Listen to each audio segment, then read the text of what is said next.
Era Navidad en Baldwin, Pensilvania, y no encontraban al estudiante de medicina Tony Proviano. El día 24, cuando no apareció para la cena de Nochebuena, entonces sí que nos preocupamos. Pero este caso de persona desaparecida dio un trágico giro. Proviano apareció muerto. La cuestión era, ¿quién era el culpable? Cuando el forense dijo que Anthony se suicidó, dije que no era posible. Se necesitaron 8 largos años para descubrir la verdad y saber qué le había ocurrido realmente a Tony Proviano. Lo más difícil era averiguar quién lo hizo y por qué.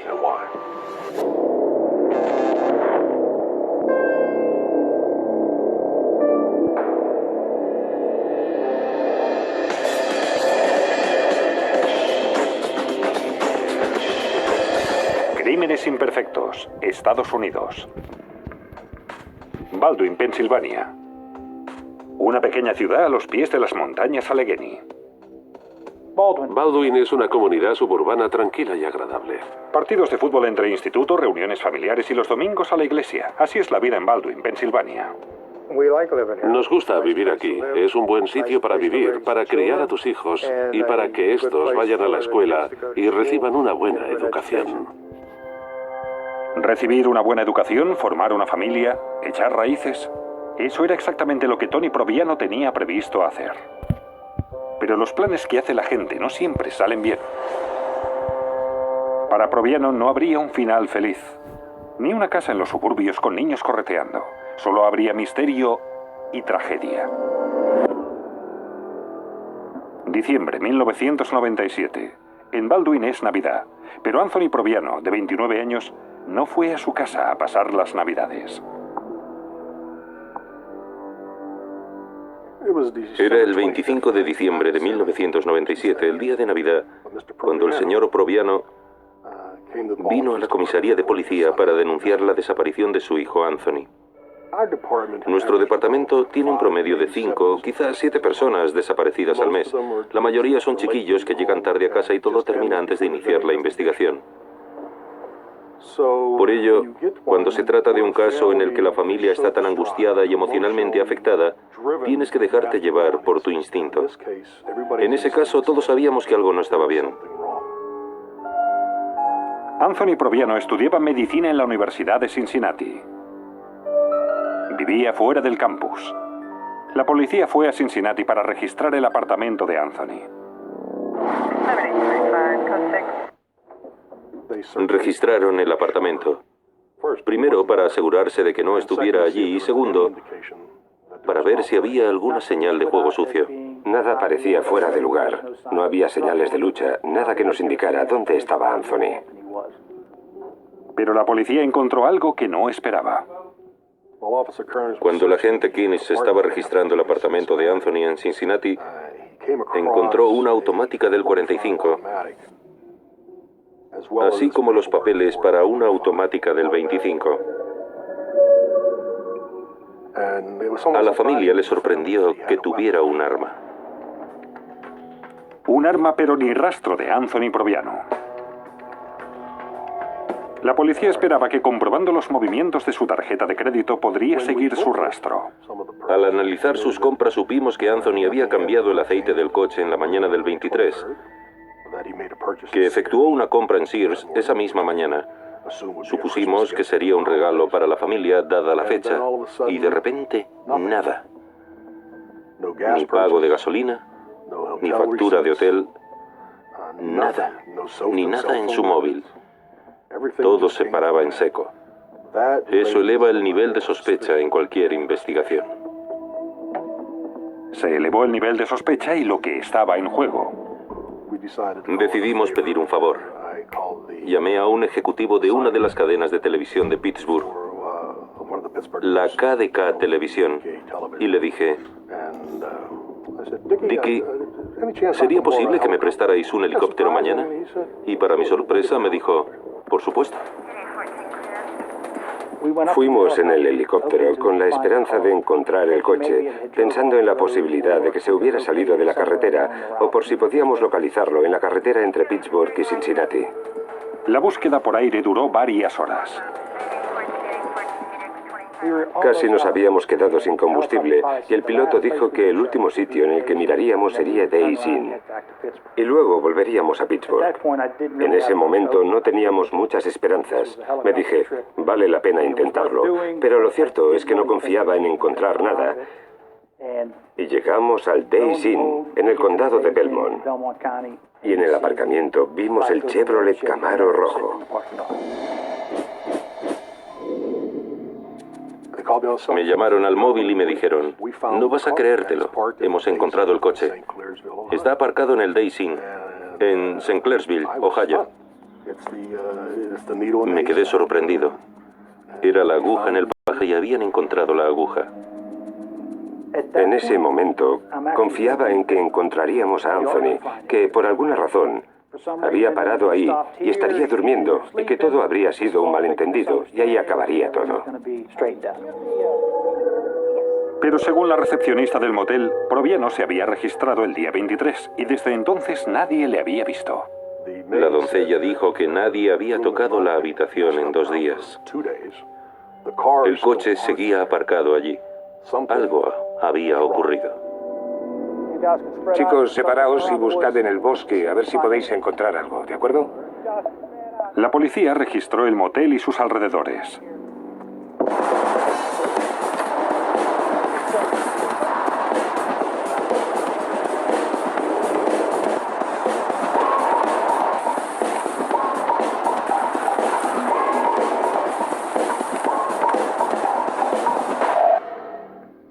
Fue entonces cuando el caso dio un giro oscuro y mortal. Iba buscando algo por un camino solitario, de grava, cubierto de hojas, y entonces vi el cuerpo.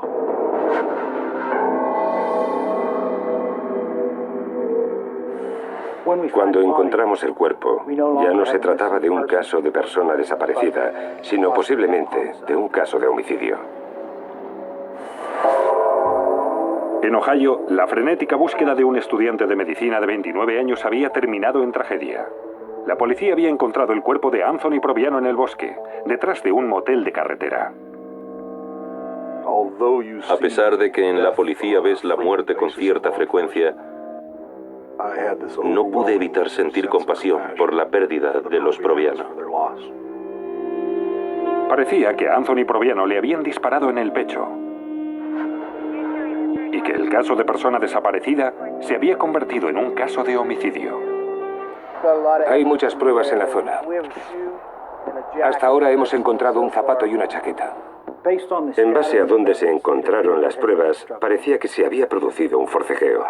Una gorra se encontró en la zona boscosa, como si la hubieran lanzado. Una anorak aparecía con las mangas al revés, indicando que probablemente se lo habían quitado pasándolo por encima de la cabeza. Los zapatos estaban en direcciones opuestas y bajo el cuerpo había una pistola automática del calibre 25. Todo ello gritaba homicidio. Los técnicos de la policía científica fotografiaron la escena y recogieron las pruebas, incluyendo la pistola del calibre 25. Obtuvimos el número de serie y al introducirlo en la base de datos nacional, vimos que estaba registrada a nombre de Anthony. Parecía que a Tony Proviano le habían disparado con su propia arma, pero no tenían testigos y muy pocas pruebas físicas. Y con un asesino suelto, tenían que trabajar a contrarreloj. Pero el forense creía que ya había resuelto el caso. El informe del forense daría un giro inesperado a la investigación. Mi ayudante me llamó y me dijo, no vas a creértelo. El forense dictaminó que Anthony se había suicidado.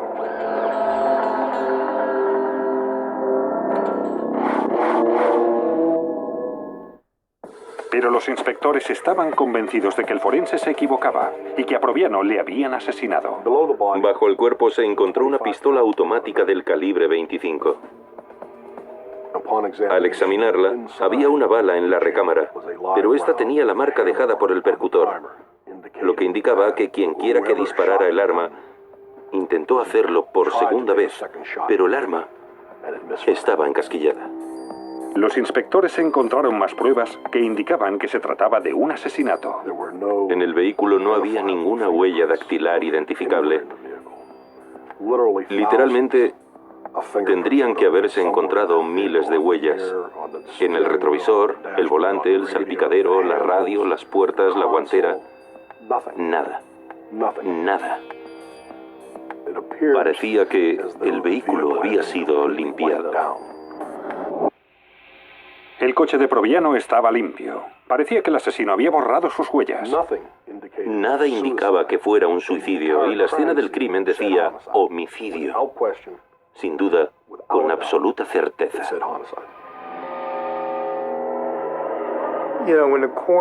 Cuando el forense dijo que Anthony se suicidó, dije que no era posible. No había razón para que se suicidara. Le gustaba la vida, le gustaba vivir y le gustaba todo lo que le proporcionaba la vida. Pero él nos dijo, lo siento, pero así es como es.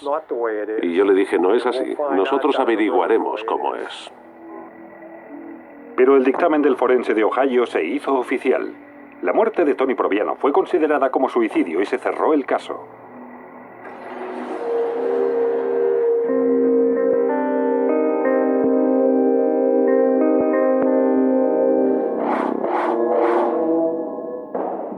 Pero eso no convenció a la familia Proviano.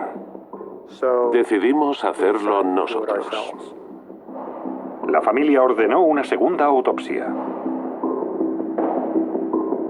¿Facilitaría esa segunda autopsia una imagen distinta de lo que le había ocurrido a Anthony Proviano?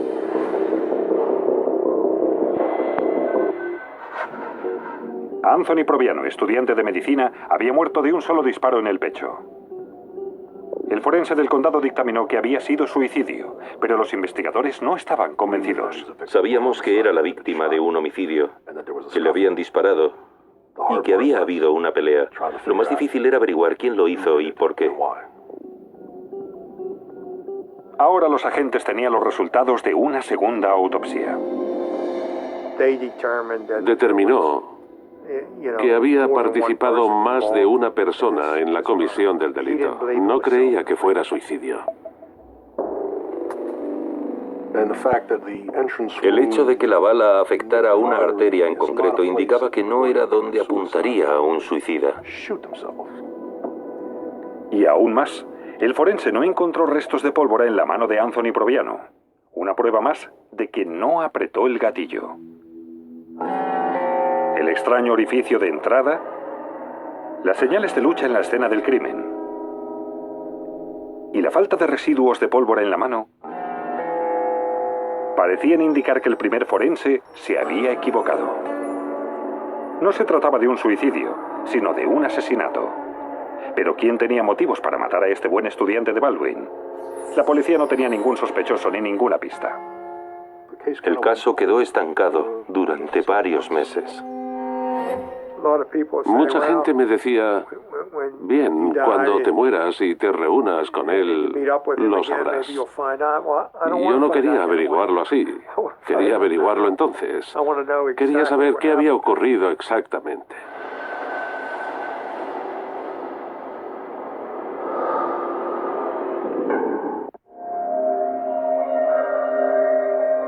Pero los meses se convirtieron en años. El caso desapareció de los periódicos y la vida en Baldwin, Pensilvania, empezó a recuperar la normalidad. Partidos de fútbol en otoño y fuegos artificiales el 4 de julio.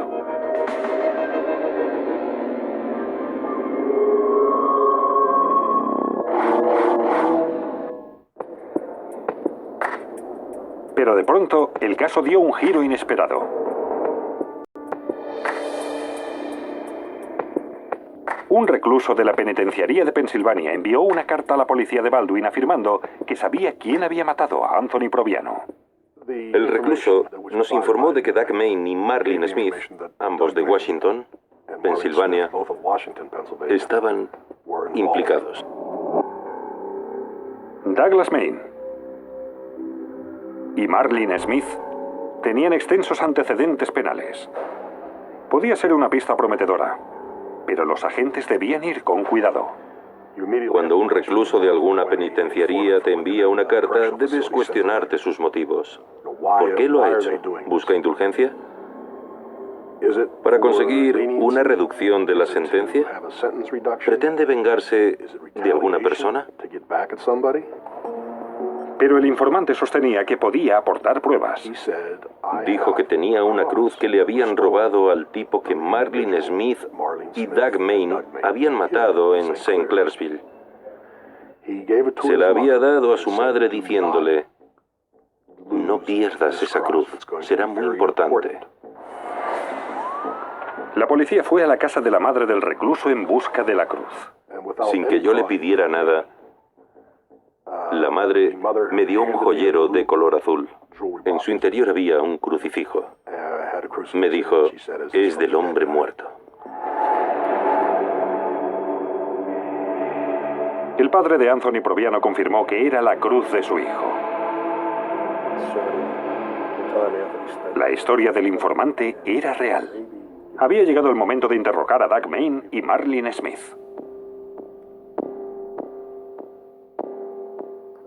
Esos dos individuos cometían actos delictivos para costearse su adicción a la heroína. La primera jugada de los agentes era interrogar a Marlin Smith. Y sabían exactamente dónde encontrarla. En una prisión de Pensilvania, cumpliendo condena por robo.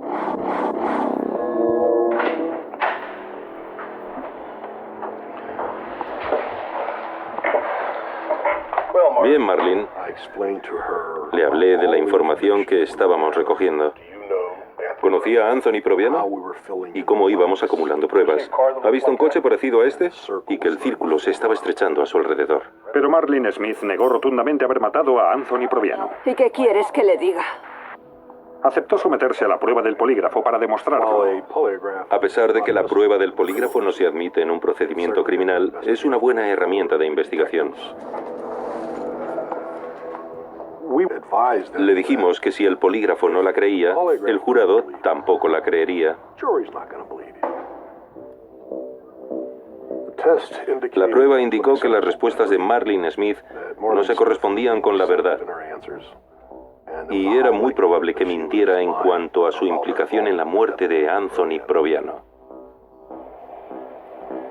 Pero sin su confesión ni pruebas físicas que la relacionaran con el crimen, la policía no podía acusarla de asesinato, todavía.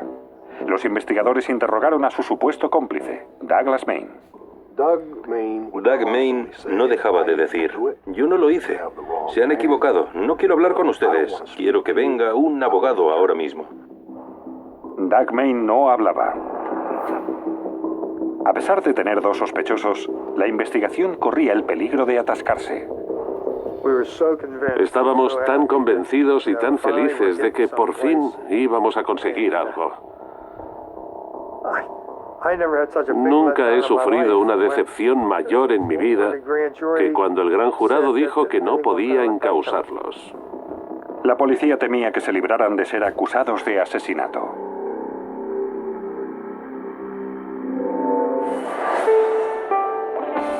Pero cuando parecía que el asesinato de Anthony Proviano ya no iba a ser resuelto, el caso cobró nueva vida. Entendía muy bien a la familia Proviano porque mi hijo se encontraba en una situación similar. En ese momento estaba en la facultad de medicina. Habría venido a casa por Navidad, al igual que hubiera hecho Anthony. Era muy triste lo que les había ocurrido y me preguntaba: Dios, si eso me ocurriera a mí, ¿cómo me sentiría? Pero Bill Fera no solo era un ciudadano responsable, también era un investigador de homicidio retirado. Nos llamó Bill Fera y nos dijo: estoy al corriente de su caso.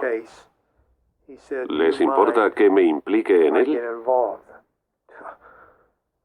Y yo le dije: no sabe cuánto tiempo llevo esperando a alguien como usted.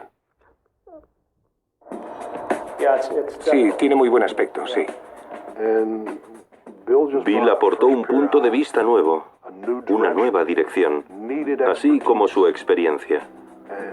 Lo recibimos con los brazos abiertos. Ahora veíamos la luz al final del túnel, y era Marlin Smith.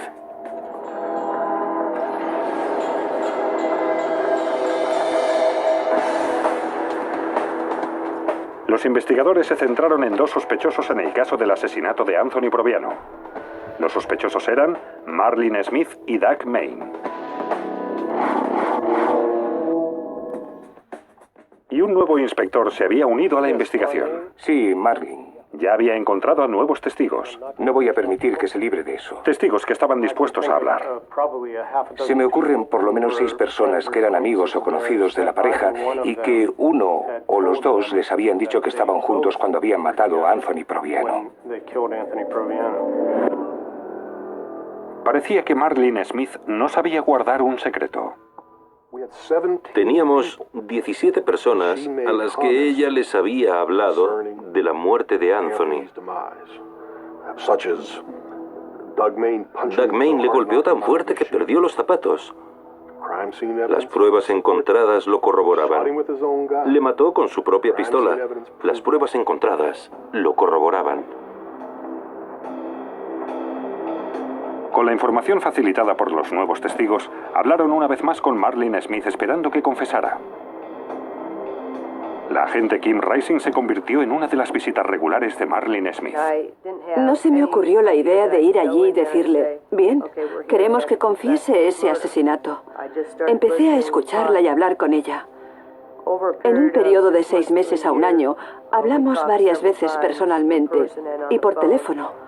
Intenté establecer un vínculo de confianza y una relación con la esperanza de poder resolver el caso.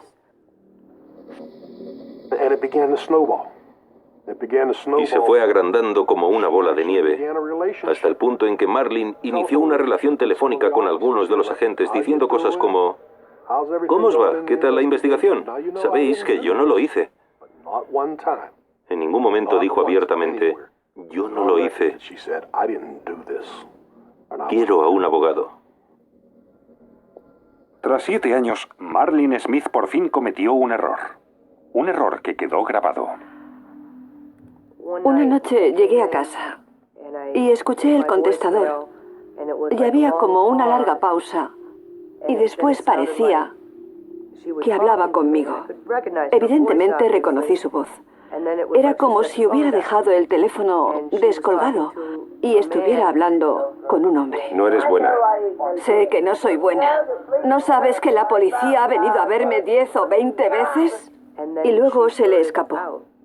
Soy una asesina. ¿Me has oído? Soy una asesina. Soy una asesina. Soy una jodida asesina. Me hubiera gustado que me lo hubiera dicho a mí. Pero eso era probablemente todo lo que íbamos a conseguir. Ese mensaje que dejó confesando ser una asesina. Su extraña confesión era lo que los investigadores necesitaban para acusar a Smith por el asesinato de Anthony Proviano. No tuvo defensa. Ni un solo testigo declaró que Marlene nunca haría algo así, o Marlene estaba conmigo. Para ella fue como una losa que acabó aplastándola. Marlene Smith recibió una condena de 15 años a cadena perpetua. Falleció en la cárcel en 2009. Su supuesto cómplice, Douglas Main, también fue detenido. Pero los cargos contra él fueron retirados. Por consiguiente, dejó de ser sospechoso. Le echamos de menos. Le echamos mucho de menos. Era nuestro único hijo. Y esperábamos que hubiera cumplido sus sueños. Hubiera sido un buen médico, porque era una persona muy compasiva. La gente no dice: ahora podéis cerrar página. Nunca lo consigues. Nunca. Cuando rezo, no es eso lo que pido. Siempre utilizo la palabra paz. Digo: Dios, danos paz, por favor.